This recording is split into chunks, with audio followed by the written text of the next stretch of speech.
18 horas. Notícias de Manaus, Amazonas, Brasil e do mundo. Agora na Mix. Ok, muito boa noite pra você em 100,7. Boa noite pra você que está aí ligado na Mix FM. Vamos juntos no melhor mix do Brasil até às 7 da noite. Começa agora o programa 18 horas, hein? Hoje, segunda-feira, segundona, começando mais uma semana com você aqui na Mix FM. 23 de dezembro é o dia 2019. Eu, Carlos Júnior, Karime Leão e Cid Soares, hein? Vamos juntos com você até às 7 da noite, é claro. A equipe de jornalismo do 18 horas, a equipe de jornalismo da Mix FM com você, aqui no 18 horas, Karime Leão, segunda-feira no maior clima, né, Karime? Sempre no maior clima. Muito boa noite, Carlão. Boa noite pra você que está sintonizado em 100,7. Estamos juntos, mais uma semana começando. Estamos juntos até às 7 da noite com as informações mais importantes pra você ligadinho aqui no 18 horas. Boa noite, Cid. Oi, tudo bem? Tudo bom? Olá. Tudo certo? Estamos aí na cara do Natal, né? Exato. Eu tô nervoso com isso, não sei porquê, cara. É sempre bom, muitas festas, a gente sempre fica assim. Eu já fiquei nervoso com o trânsito hoje. Já também, o trânsito algumas semanas tá uma loucura. O trânsito tava bem legal hoje. Tava. Paulo Castro, que maravilha. bem-vindo!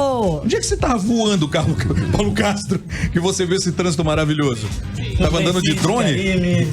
Carlão. Tudo bem, meu querido Paulo Castro? Tudo tranquilo. Ele ainda tá cansado. Paulo Castro foi papai semana passada, Paulo do Castro Paulo Gabriel. É o pai mais novo da equipe, né, Paulo Castro? Exato. Super feliz. Que bacana. E tá tudo bem lá com o garotão? Cheio de saúde, graças a Deus, cara. Bom, Mais um flamenguista no planeta. É isso aí. não, acho que não, hein? É sócio do Dependendo da mãe. Ah, também, né? Da mãe. 50 centavos tá ficando sócio, né? Qualquer coisa. Tá Karime bom, Leão, então. Emi Luciano. Então, Emi Luciano, queridaço, está viajando, vai passar uma semana na praia, mas temos ingressos. Gente bonita e colorida aí que nos acompanha pelo aplicativo Mano, tá? Temos um par de ingressos pra você para o cinema, ok? Mas é aquela história, né? Vamos aí, manda comentários, perguntas, participem no 18 horas com a gente. Muito bem, 6 em ponto. Karime Leão, você sabia que a rainha da Inglaterra, que é a Elizabeth II, ela vai estar na próxima edição do Guinness Book como a chefe de estado mais viajada da história do mundo todo. Ela viajou legal, ela, hein? Também, né? Dessa? Eterna ela, né? Também, cento e tarará, né? Pois é, Carlão, mas desde que assumiu o trono da Inglaterra em 1952, Sua Majestade já visitou 110 países em 6 continentes, na maioria das vezes como soberana do Reino Unido. Exato, a primeira viagem internacional de Elizabeth II como monarca foi em novembro de 1953 para o Panamá. E em 2 ocasiões em viagens para os Estados Unidos, ela foi como rainha da Inglaterra e também como rainha do Canadá. E a última foi em junho de 2015, quando ela esteve na Alemanha. E daí pra frente, ela meio que se aposentou das viagens internacionais e passou a bola para o herdeiro do trono, Príncipe Charles. Mas eu acho que tem gente querendo bater esse recorde da rainha da Inglaterra. Tem. Ah, tem! Já tá Só perto, acho, né? É daqui da região, Cid? Tá perto, tá perto. É daqui da região? Tá quente, tá quente. Próximo. Tá bem quente. Agora são 6 horas e 1 minuto em Manaus. Boa noite pra você mais uma vez que está aí ligado na 100,7 na Mix FM. Começa agora o programa 18 horas em segunda-feira, dia 23 de dezembro de 2019, juntos no melhor mix do Brasil com você até às 7 da noite. Você está ouvindo 18 horas. Bom, e não para de chegar dinheiro, né? Bom, para o governo do estado. O governo do Amazonas e as 62 prefeituras do estado vão receber 260 milhões de reais por conta do leilão do pré-sal. O valor resultado aí do rateio previsto em lei. Inicialmente, era esperado que o Amazonas recebesse 839 milhões de reais. Mas o resultado do leilão ficou bem abaixo da expectativa, que era de 100 bilhões de reais. Só o governo do Amazonas vai ficar com 174 milhões de reais e 85 milhões serão rateados entre os 62 municípios amazonenses. A Prefeitura de Manaus vai receber o maior valor aí, né? Cerca de 28 milhões de reais. Todos esses recursos estarão nos cofres do Estado e das prefeituras até o próximo dia 30. Olha aí.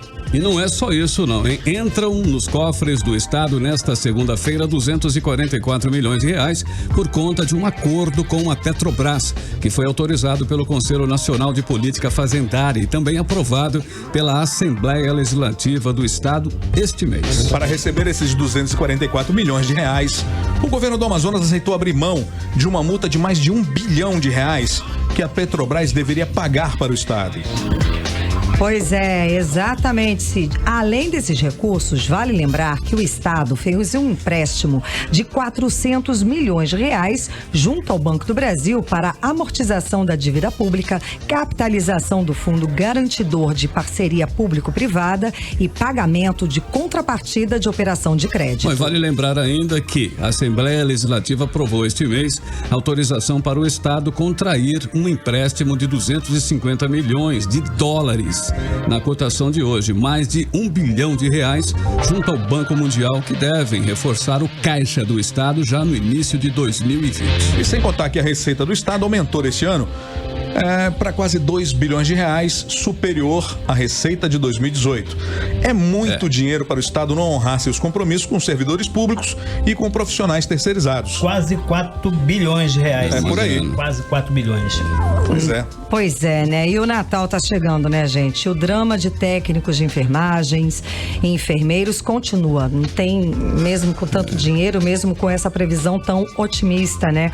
O governo do Estado não cumpriu o que prometeu. E a segunda parcela do 13º e o pagamento do mês de novembro ficaram para o ano que vem. E segundo denúncias, quem reclamar está sendo ameaçado. Vamos conferir os detalhes agora na reportagem de Odiné Araújo. Todos os trabalhadores brasileiros estão aproveitando o dinheiro extra do 13º salário para preparar a ceia e proporcionar à família um bom Natal. Mas essa não é a realidade dos trabalhadores terceirizados das unidades de saúde do Amazonas. Um acordo na Justiça do Trabalho havia garantido o pagamento dos meses de outubro e novembro e as 2 parcelas do 10º. Mas apenas outubro e a primeira parcela do 10º foram pagos. Na sexta-feira deveria ter caído o pagamento de novembro e a segunda parcela do 10º, mas nada foi pago, como relatam os trabalhadores que pediram para não serem identificados e terem o som da voz modificada por medo de represálias. Eu quero deixar bem claro aqui o que o governador está falando, que ele pagou todo mundo agora em dezembro, e eu quero dizer que isso é mentira, isso não procede.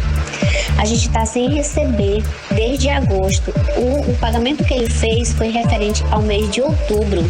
A gente está agosto, setembro, novembro e dezembro com pagamentos atrasados.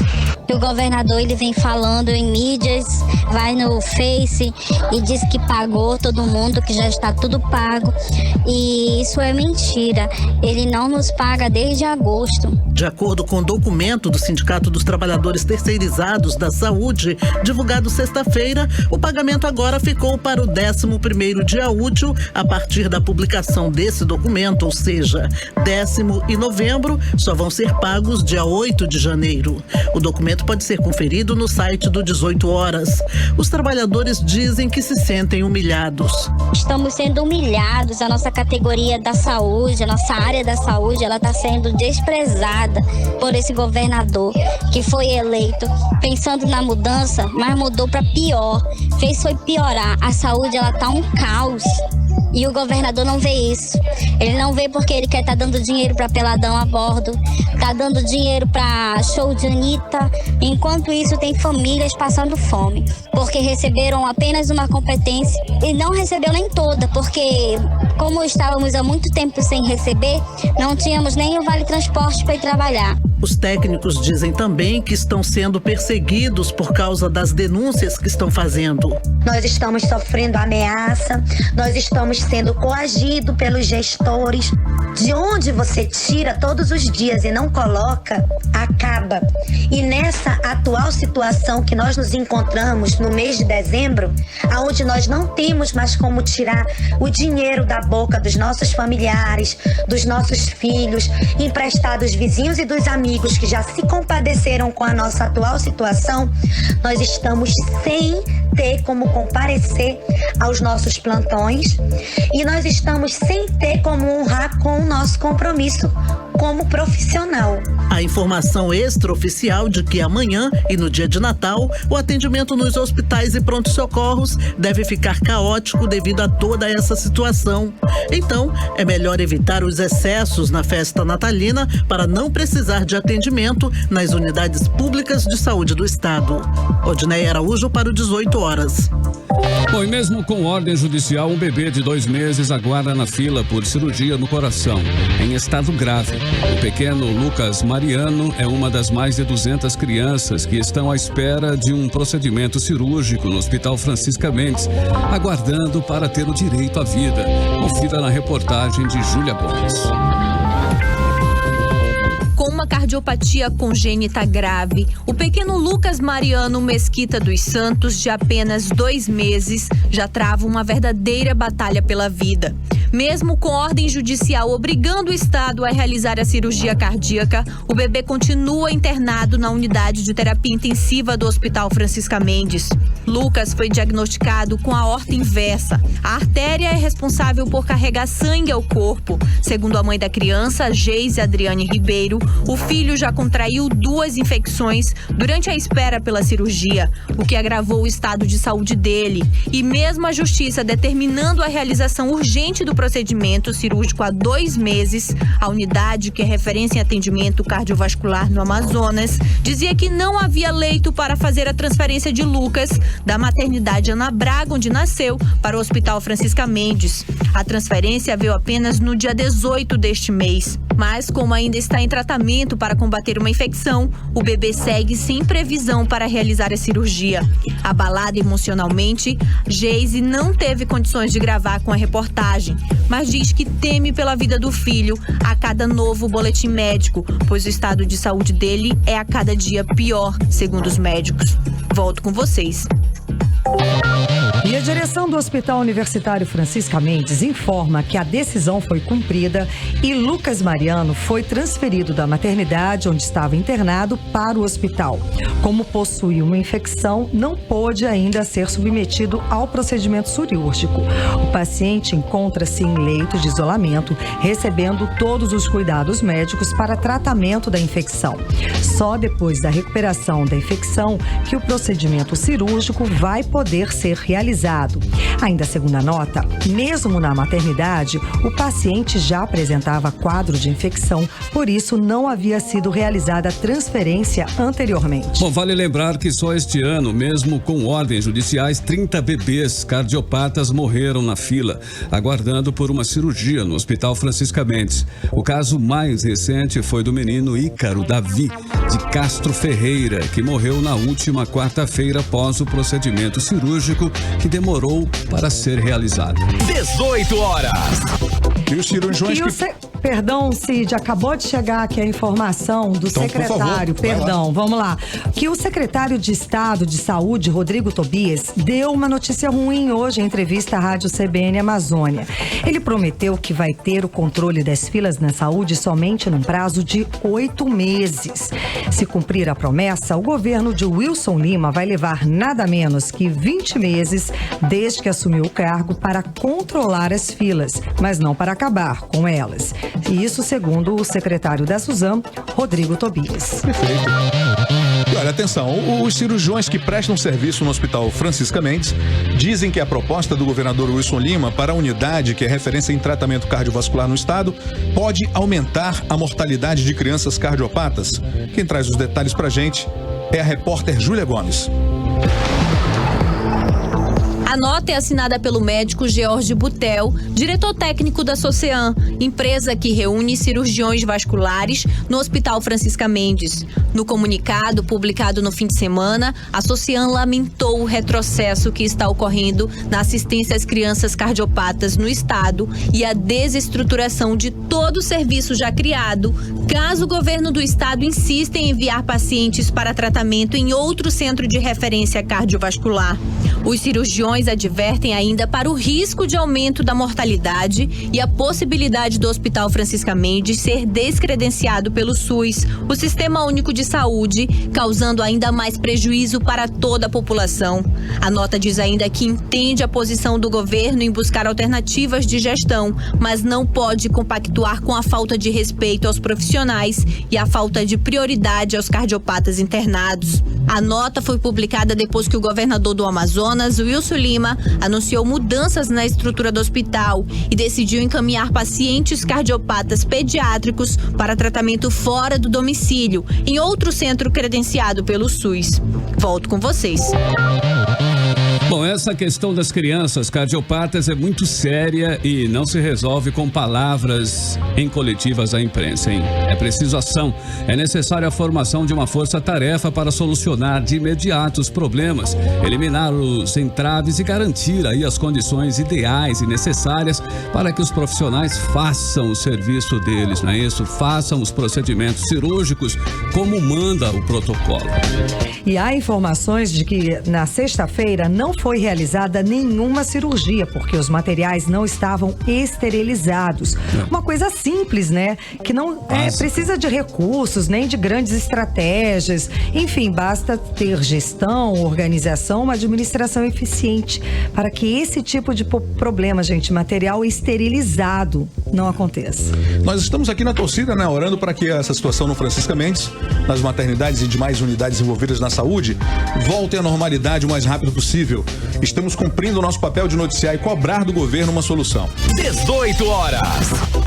Muito bem, o Hemoan convoca a população para doar sangue, hein? Atenção, o Hemoan está convocando a população para doar sangue. Nesta segunda-feira, o Hemocentro acendeu o sinal de alerta para o risco de faltar sangue para cirurgias eletivas. Exatamente. Com o estoque de sangue em nível crítico, o Hemoan pede que os doadores de todos os tipos sanguíneos compareçam para doar, né? Olha, vale lembrar, viu, Karime, mais uma vez, que não é a falta de sangue não se dá pelas pessoas, não estão deixando de doar, estão doando sangue sim. Menos. É que aumentou a necessidade. Então, a demanda está muito alta. Então é preciso que as doações voltem a ser cumpridas e com mais intensidade. Que as pessoas passem a doar um pouco mais, né? Que sejam... que compareçam ao Hemoan. Exato. Segundo o Hemoan, a média eram de 200 pessoas por dia. Agora baixou para 120. Ou seja, também tem os dois lados, né, Cid? Vamos pedir pro pessoal que é doadora de carteirinha. Que volte, né? Exato. E que outros comecem a fazer isso. É porque é dezembro, né? As doações estão mais baixas desde o início de dezembro. No início do mês a gente noticiou isso aqui, pois é o período das confraternizações de final de ano, além de ser também das chuvas fortes. Que mix. Bom, e com a chegada do fim de ano e também das festas de Natal e Réveillon, aumenta o movimento no porto e na rodoviária de Manaus. É aquela coisa, então é Natal, né, gente? Um dos feriados aí mais aguardados do ano chegou e com ele a correria para as comprinhas de última hora. É por isso que o trânsito tá essa maravilha. Exato, hoje, né? abençoado. Para você não perder a hora e nem a viagem, a repórter Nathalie Moraes traz informações de funcionamento dos supermercados, shopping centers e também do centro de Manaus. Vamos conferir. Chegamos ao período de festas e a procura pelos centros comerciais aqui de Manaus é intensa. Mas é bom ficar atento porque os horários de funcionamento são diferenciados. As lojas do centro de Manaus, por exemplo, funcionam hoje até às 21 horas. Já no dia 24, véspera de Natal, as lojas do comércio ficarão abertas até às 18 horas. No feriado do dia 25, as lojas não abrirão, retornando normalmente a partir do dia 26. Segundo o presidente da Câmara dos Dirigentes e Lojistas de Manaus, Ralph Assayag, mesmo com as chuvas que vem castigando a nossa cidade, os comerciantes estão otimistas para essa semana de festas.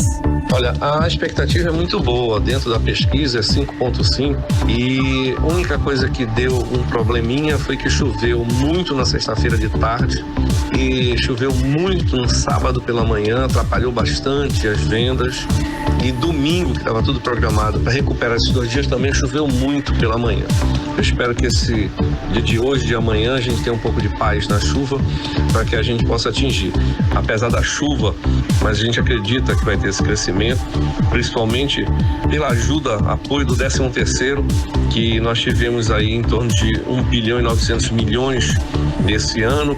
Quanto aos supermercados, começou ontem uma maratona de funcionamento. Os mercados estão abertos 24 horas. E os shoppings da capital do Amazonas fecham hoje à meia-noite e amanhã, dia 24, véspera de Natal, os shoppings funcionam até às 17 horas. Os bancos também estarão com horário especial na véspera do Natal.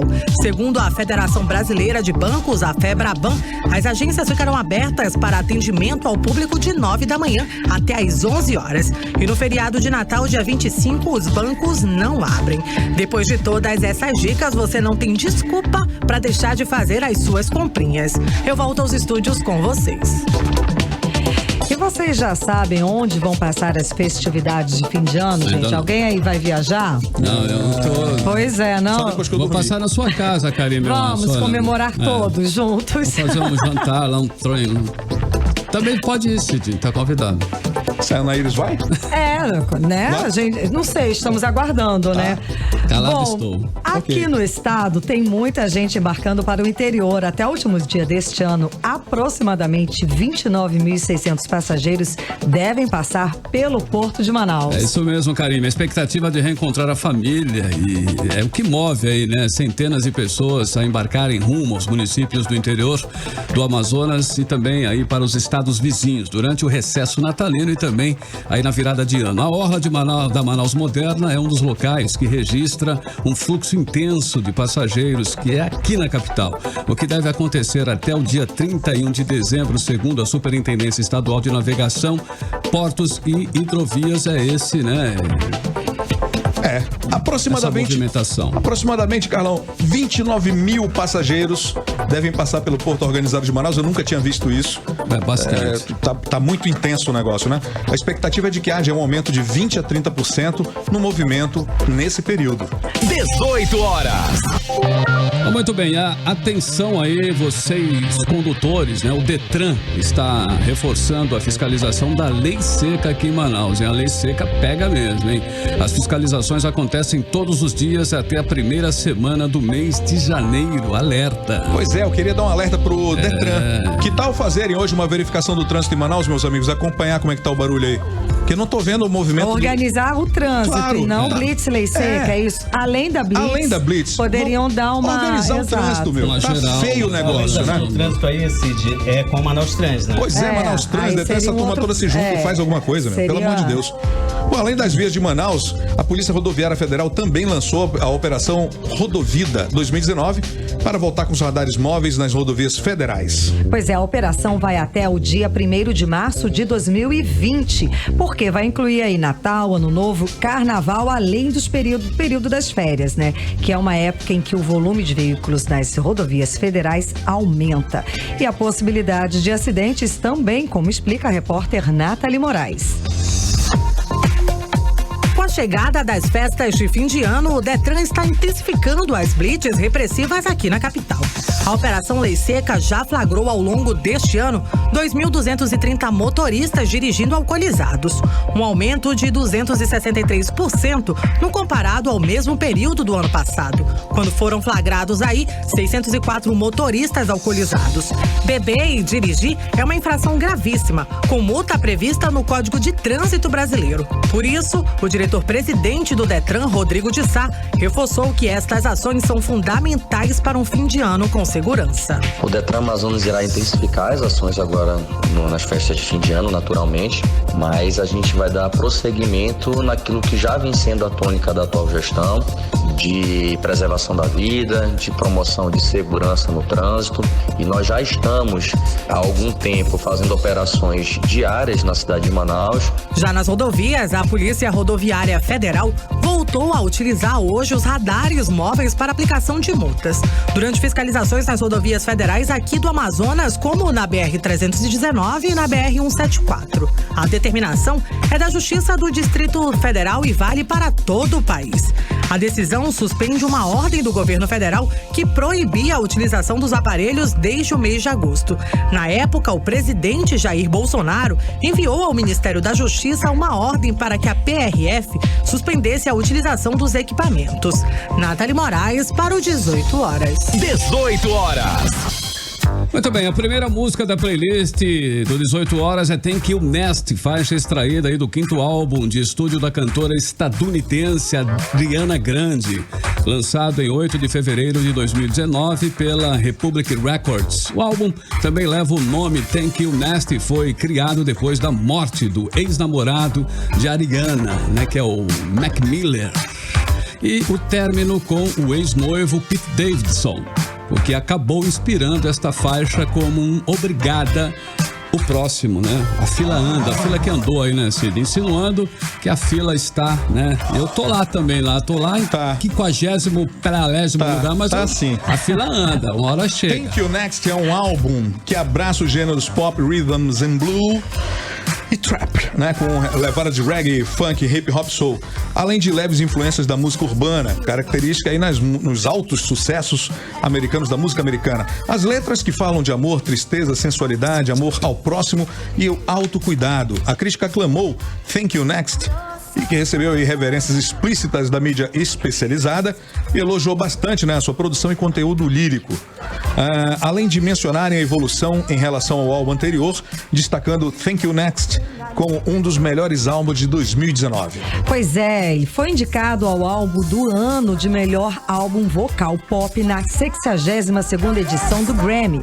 Comercialmente, alcançou o topo das paradas de países como Austrália, Canadá, Dinamarca, Irlanda, Noruega, Nova Zelândia, Reino Unido e Estados Unidos, onde quebrou recordes de streams para um álbum pop feminino. Portanto, vamos abrir o playlist de hoje, segunda-feira, com Thank You Next. Playlist 18 horas. A primeira da playlist de hoje, Thank You Next, Ariana Grande, em 100,7. 18 horas. Playlist. Entrevista do dia. E está conosco aqui no programa 18 horas o senador Eduardo Braga, do MDB do Amazonas. Boa noite, senador. Seja muito bem-vindo aqui aos estúdios da Rádio Mix. Eu que agradeço. Boa noite a você, boa noite aos nossos ouvintes. Quero dar uma boa noite ao papai da semana, o Paulo Castro. Né? Papaizão, né? Ao nosso Cid Soares, que eu não vi há algum tempo. Pois é. A última vez que eu vi o Cid, ele ainda tinha cabelo. É verdade. Faz tempo, então. Faz muito tempo, né, cara?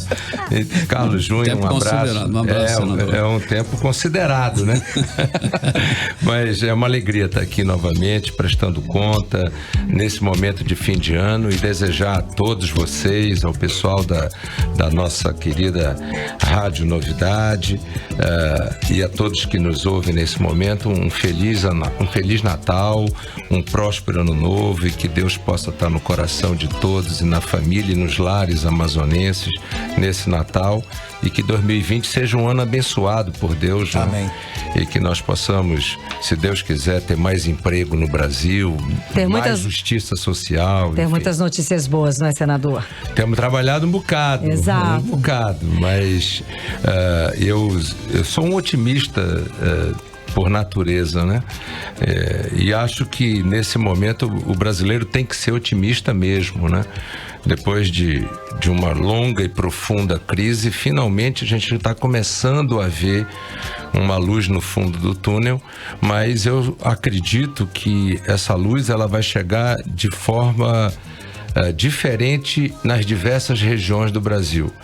Aonde os mercados são maduros e aonde a iniciativa privada vai alavancar mais o desenvolvimento, ele vai acontecer mais rapidamente, porque nas regiões mais isoladas, onde o Amazonas está incluso, as políticas públicas vão precisar funcionar, e o governo federal vai ter que disponibilizar políticas públicas para que a gente possa ter inclusão de algumas áreas do Brasil onde a iniciativa privada por si só não vai alavancar o crescimento. Vê disposição do governo em adotar essas políticas públicas? Tenho dúvidas, porque por filosofia o Paulo Guedes é daqueles que defende que o liberalismo o Estado mínimo. E isso é muito bom para uma cidade como São Paulo, com um estado como São Paulo, Paraná, Santa Catarina, Rio Grande do Sul. Os grandes centros, né? Onde a economia está madura, onde a dinâmica da economia é madura. Mas, por exemplo, alguma empresa privada vai investir em Atalaia do Norte para colocar água em Atalaia do Norte? É claro que não. Se não for o poder público, através do Estado, da Prefeitura, do governo federal, nós não vamos fazer saneamento em Atalaia do Norte. Agora mesmo em Tapauá, nós conseguimos um convênio com Tapauá de 6 milhões de reais para colocar água em Tapauá. Depois de 129 anos, Tapauá vai ter um sistema de água estruturado. Em Boca do Acre, nós conseguimos colocar 8 milhões de reais aproximadamente também para estruturar um sistema de água. E é claro que o novo marco do saneamento público, que será privatizado no Brasil, não vai por si só, pela iniciativa privada, fazer investimentos no interior. Aqui mesmo em Manaus, 20 e poucos anos depois, a gente já está na 5ª empresa e o investimento na rede de esgoto não aconteceu como deveria ter acontecido.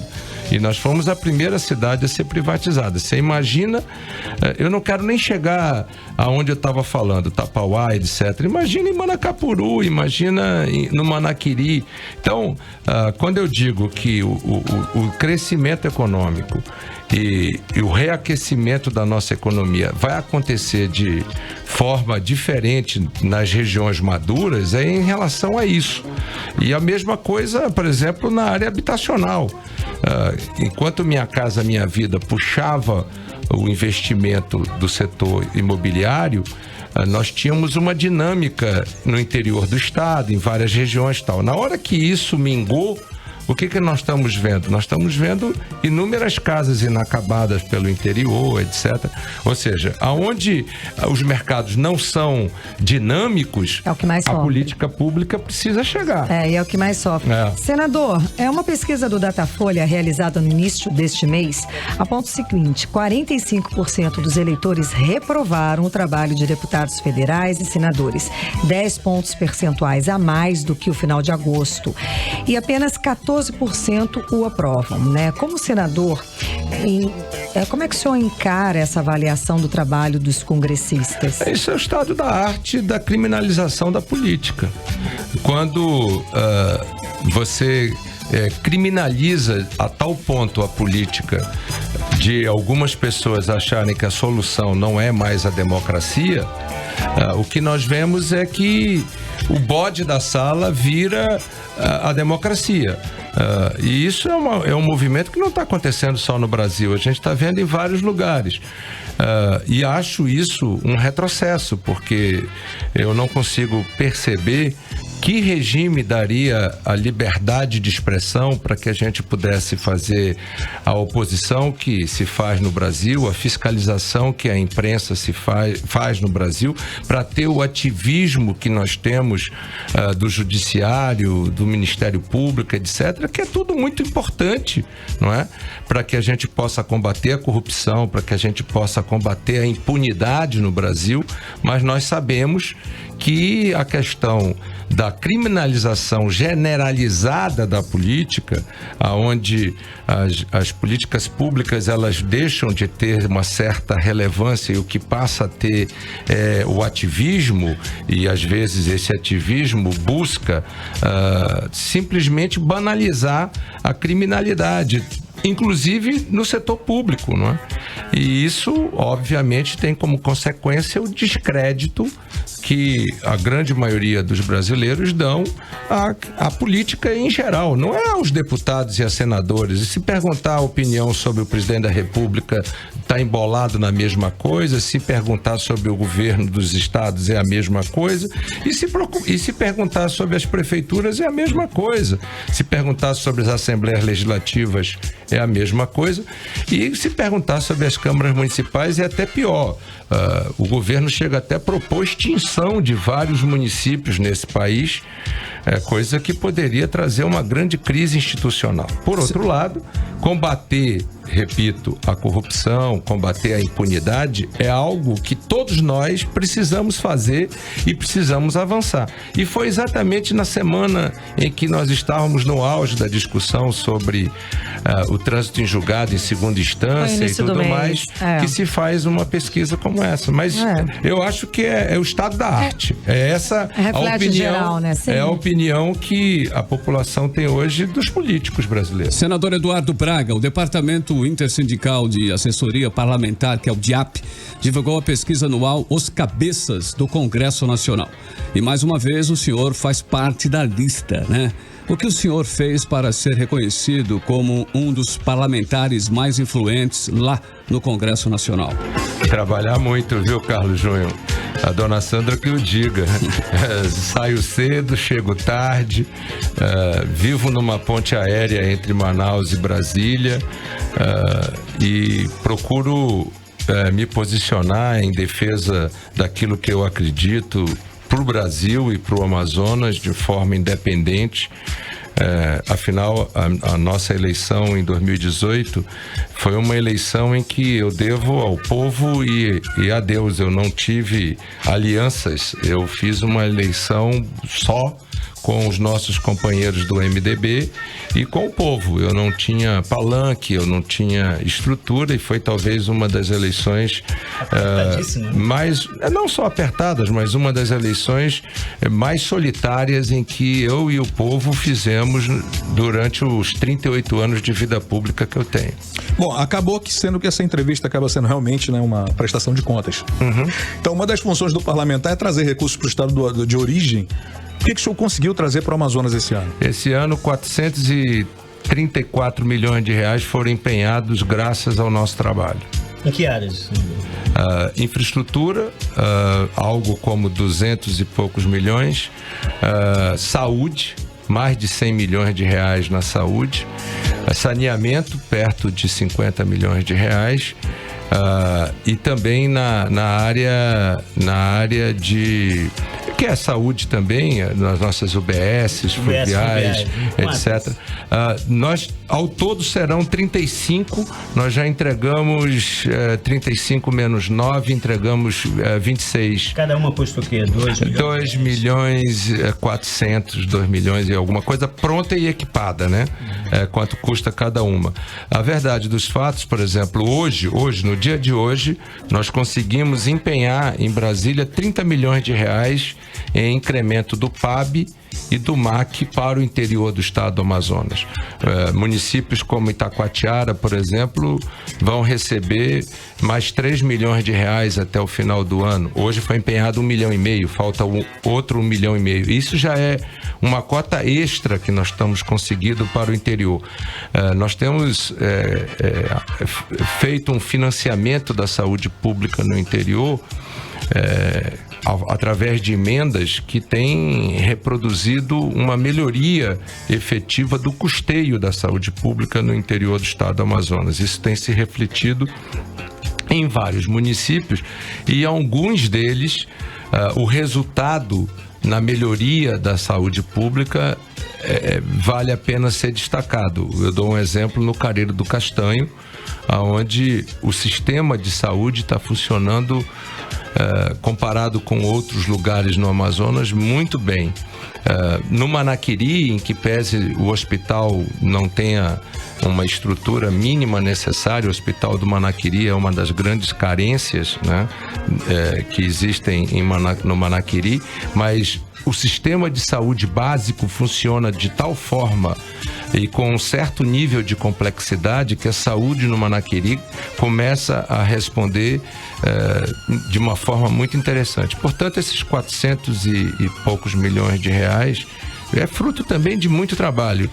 Nos 9 anos como senador, ainda hoje nós estávamos fazendo um balanço, nós ultrapassamos 1 bilhão e 200 milhões de reais de recursos que nós empenhamos para o interior do estado do Amazonas. Alguns deles se frustram, porque às vezes o município não consegue a documentação, às vezes o município não consegue as certidões e às vezes os municípios estão no CALC, que é um sistema de controle de inadimplência do governo. Né? É o SPC do governo federal, né? E às vezes a gente acaba deixando de receber aquilo que está empenhado e que é direito desses municípios por falta de documentação.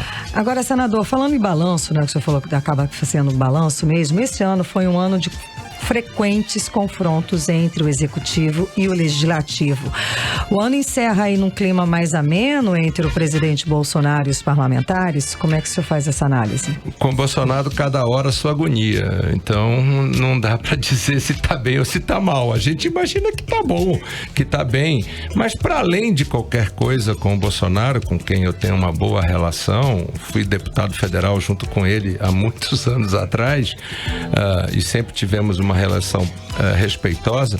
Eu costumo dizer que para além de qualquer governo, nós temos que cuidar do Brasil. E nós temos que aprovar as reformas que o Brasil precisa, nós precisamos aprovar a reestruturação que o Brasil precisa para que nós voltemos a ter emprego, renda, perspectiva e melhoria de vida no Brasil. Eu acho que um choque de otimismo e de boas notícias o Brasil está precisando. E pelo menos é assim que eu, como líder do MDB no Senado, tenho procurado ajudar o país. Bom, senador, ainda dentro desse quadro, daqui a 8 dias o presidente Jair Bolsonaro e o governador Wilson Lima vão completar 1 ano de mandato. Como é que o senhor avalia o desempenho do Bolsonaro e do Wilson Lima? Olha, o Bolsonaro, ele tem uma política que não surpreende a ninguém, porque ele não escondeu de ninguém durante a eleição de 2018 quem ele era e como ele pensa, não é? Portanto, eu costumo dizer quando me perguntam certas coisas o seguinte, olha, isso o povo decidiu no ano passado quando elegeu o Bolsonaro. E na democracia é assim, a gente elege e 4 anos depois a gente vê se tá bom, se não avalia, tá, né? Avalia e vai em frente. De igual modo, aqui no Amazonas, o governo no ano passado decidiu, aliás, o povo decidiu e elegeu o Wilson Lima. O povo sabia que o Wilson Lima não tinha experiência, que o Wilson Lima nunca tinha sido vereador, deputado estadual, nunca tinha administrado absolutamente nada e resolveu dar uma oportunidade para ele. O povo sabia disso, não é?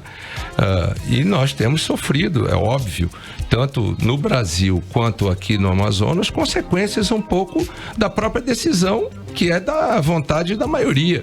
Agora, sem dúvida, algumas mudanças que aconteceram nas reformas eram necessárias para o Brasil.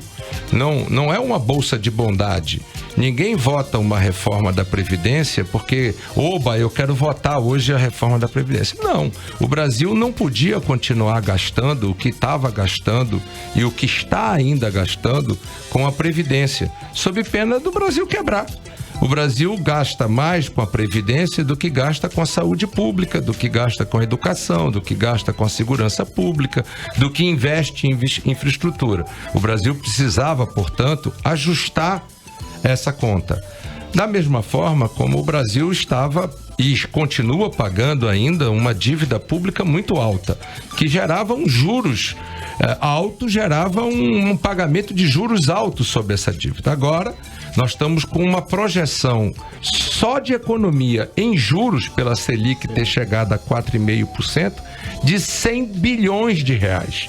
Se esses 100 bilhões que nós vamos pagar menos de juros for destinado a investimento em políticas públicas, só isso é 3 vezes mais investimento do que nós tivemos no ano de 2019. Portanto, num balanço geral, ninguém pode dizer que o Brasil também não avançou. O Brasil avançou. Agora, o que eu acho, essa é a minha opinião, é que simplesmente o mercado não vai resolver os nossos problemas. Aqui no Amazonas, nós não vamos simplesmente abandonando o arranjo produtivo de óleo e gás, que é responsável por uma parcela importante. Nós não temos investimento em prospecção nova de petróleo e de gás no Amazonas já há alguns anos, há 10 anos nós não temos. A refinaria está defasada do ponto de vista tecnológico. Ora, essas ausências de planos estratégicos em áreas estratégicas do Amazonas me preocupam. Por quê? Porque esse modelo da Zona Franca é um modelo que já está maturado. Portanto, para ele poder avançar e criar novas oportunidades de emprego, num estado que todo ano tem milhões de novos amazonenses precisando de emprego, precisa de novos modelos. A Silvinita está aí, não anda, nós não conseguimos fazer a industrialização da madeira manejada, e a estruturação de óleo e gás é um problema, não é? Portanto, a avaliação que eu faço é que nós temos muitos desafios para o Brasil e para o Amazonas nos próximos anos. Senador, ainda falando do Amazonas, né, estamos enfrentando aí uma crise sem igual na área da saúde, uma delas, a mais delicada. Crianças cardiopatas esperando, morrendo, aguardando operação, salários atrasados, enfim, é esse cenário que o senhor está bem a par. O que faltou, na sua opinião, ser feito para amenizar um pouco essa situação? Bem, eu quando fui governador, eu implantei um programa na área de saúde pública que é conhecido por todos. Nós fizemos um avanço muito grande e boa parte em função da qualidade da gestão. Eu acho que saúde pública tem a ver muito com gestão pública, né? E de um certo tempo para cá, houve uma terceirização e uma quarteirização da saúde pública. Exatamente. Que eu sempre critiquei. Aqui, né? No meu governo não era assim, terceirizado nem quarteirizado como depois aconteceu, né? E isso cria mais dificuldades ainda para a qualidade da gestão, né? Então eu acho que de um lado é melhoria da gestão pública, não é nem tanto falta de dinheiro, viu? É muito mais qualidade da gestão pública. A dona de casa, ela sabe, muitas vezes você chega na casa de uma pessoa humilde, a casa é toda arrumadinha, não tem janela quebrada, não tem telha quebrada, etc. Por quê? Porque a dona de casa sabe fazer a gestão com orçamento apertado. Da mesma forma, você achar que uma secretaria que tem 2 bilhões e não sei o que de orçamento, tá certo? Não tem dinheiro para comprar um esparadrapo? É uma questão de prioridade, é uma questão de gestão. Então, de um lado é isso e do outro lado é uma reestruturação do funcionamento da saúde, porque a terceirização e a quarteirização da saúde encareceu o custo da saúde e não melhorou em nada a eficiência da aplicação do recurso público para atender de verdade o usuário, né? E aí a gente vê a falta de remédio, a falta de químico cirúrgico, a falta de manutenção dos equipamentos. Eu vou dizer uma coisa para você. Eu, quando fui governador, eu construí 2 salas de hemodinâmica. Você sabe o que é dinâmica? Hemodinâmica, que são aqueles exames que entram, fazem o cateterismo, entram e fazem a colocação de um estente. Nós colocamos uma sala de hemodinâmica no 28 de agosto. Procura, vê se está lá. Vê se está lá. Agora, você vai lá no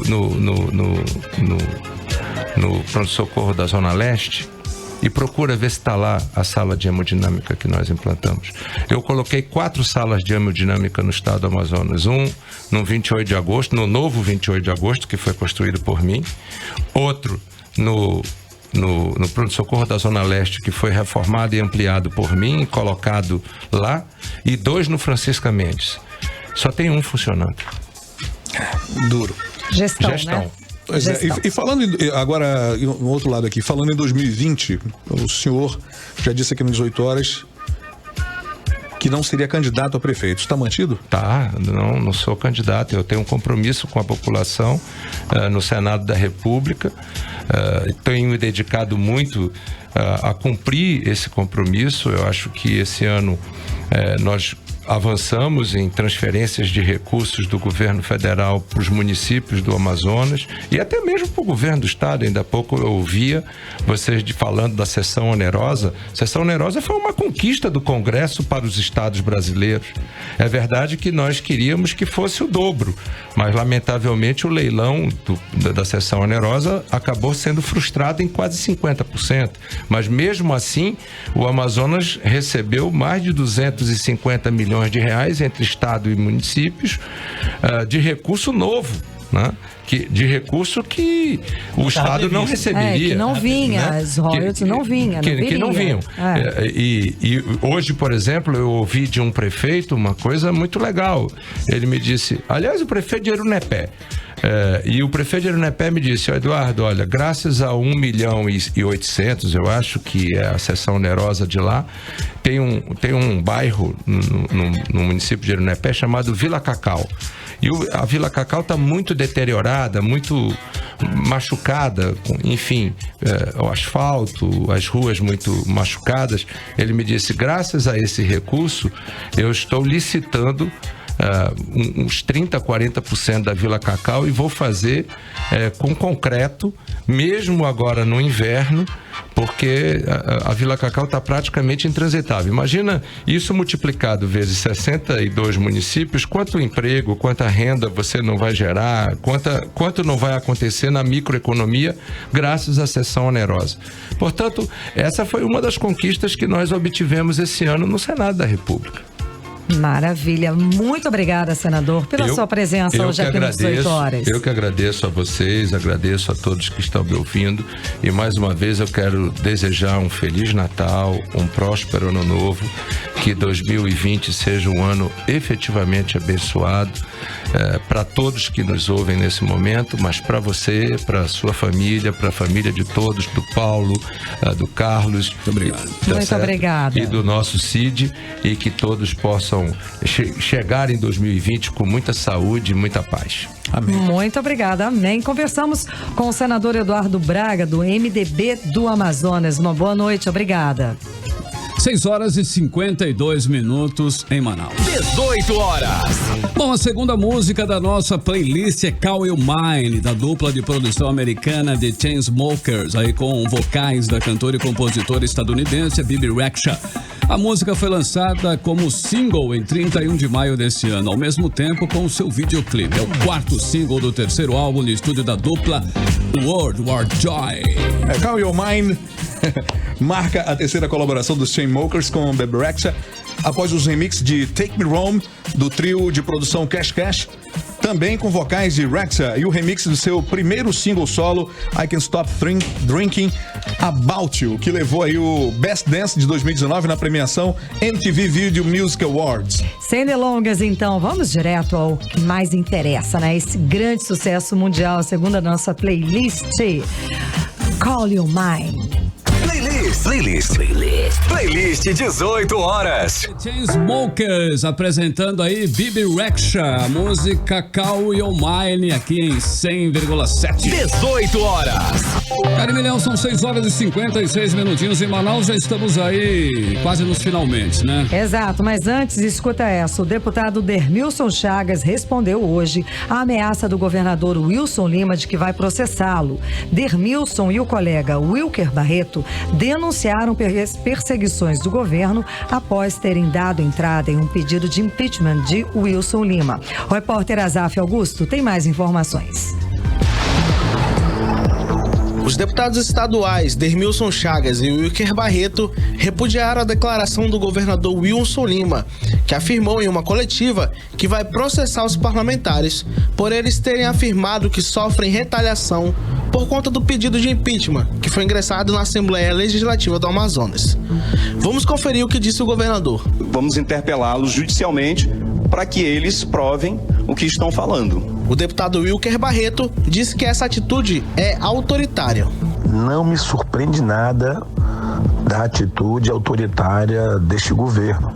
É o mesmo governo que me processou por usar a tribuna.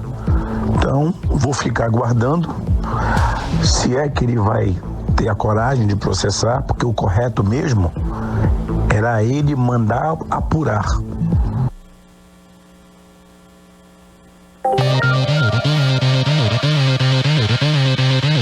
bem, Karime, agora sim nos finalmente, né? São 6h58 em Manaus. Exatamente, Carlão. Estamos nos finalmente. Vamos mandar um beijo aqui pro Emi Luciana, que está aí essa semana de folga na praia. Pois é, mas muito obrigado para você que participou pelo aplicativo Mano, fez perguntas, falou aí. Enfim, muito obrigada para você que interagiu e fez o programa 18 horas com a gente. Naeli Valente, você é vencedora, um par de ingressos para o cinema. Estará aqui na portaria da Rádio Mix, tá? Mas só depois das 14h, tá bom, linda? Parabéns. Até o Eduardo falou que a Rádio Novidade, pois é, gente, até eu entrei nessa. Aqui na Rádio Mix, hoje todo mundo. O senador falou também. Todo mundo entrou errado, novidade aqui. Todo mundo mandou novidade. Na Rádio Mix, agora 6h59. Seguimos direto para o Editorial 18 horas. Editorial 18 horas. Informamos que o governo do Amazonas recebeu hoje 244 milhões de reais por conta de um acordo com a Petrobras, autorizado pelo Conselho de Política Fazendária, o CONFAS, e aprovado pela Assembleia Legislativa do Estado. E até o próximo dia 30, outros 260 milhões de reais serão depositados nas contas do Estado como parte do rateio do leilão do pré-sal. Portanto, só a Petrobras está injetando mais de R$500 bilhão de reais nos cofres do Estado e das prefeituras amazonenses. O Amazonas ainda vai receber sua fatia no bolo de 430 milhões de reais do fundo abastecido com recursos desviados da Petrobras e recuperados na Operação Lava Jato. Estima-se que a parcela do Amazonas chegue a 60 milhões de reais. Mas não é só isso. No início do mês, o Estado recebeu 400 milhões de empréstimo do Banco do Brasil. O Estado também foi autorizado pela Assembleia Legislativa a contrair empréstimo de 250 milhões de dólares, cerca de R$1 bilhão junto ao Banco Mundial. E sem contar que a receita deste ano será de R$2 bilhões a mais que em 2018. Somando tudo isso, são quase R$4 bilhões extras que estão entrando nos cofres do Estado este ano e no início de 2020. Portanto, não é por falta de dinheiro que o Estado vai continuar atrasando o pagamento dos terceirizados, cortando os recursos da saúde e mantendo os salários dos servidores congelados e as obras de infraestrutura paralisadas. Falta, antes de tudo, gestão. Falta um choque de uma administração eficiente que possa garantir ao cidadão uma saúde pública digna, uma educação de qualidade e políticas públicas que melhorem a qualidade de vida dos amazonenses. E é isso que todos querem e exigem dos governantes. Tenham todos uma excelente noite. 18 horas. 7-1, boa noite, Karime, Cid, Paulo Castro e você em 100,7. Boa noite pro PG, pro PC, pro Karime. Um beijo, gente, até amanhã. Até amanhã, continue bem, continue em 100,7, daqui a pouquinho tem Mix Tudo. Você ouviu 18 horas. As notícias do Brasil e do mundo, de volta amanhã. Você está na Mix, um mix de tudo que você gosta.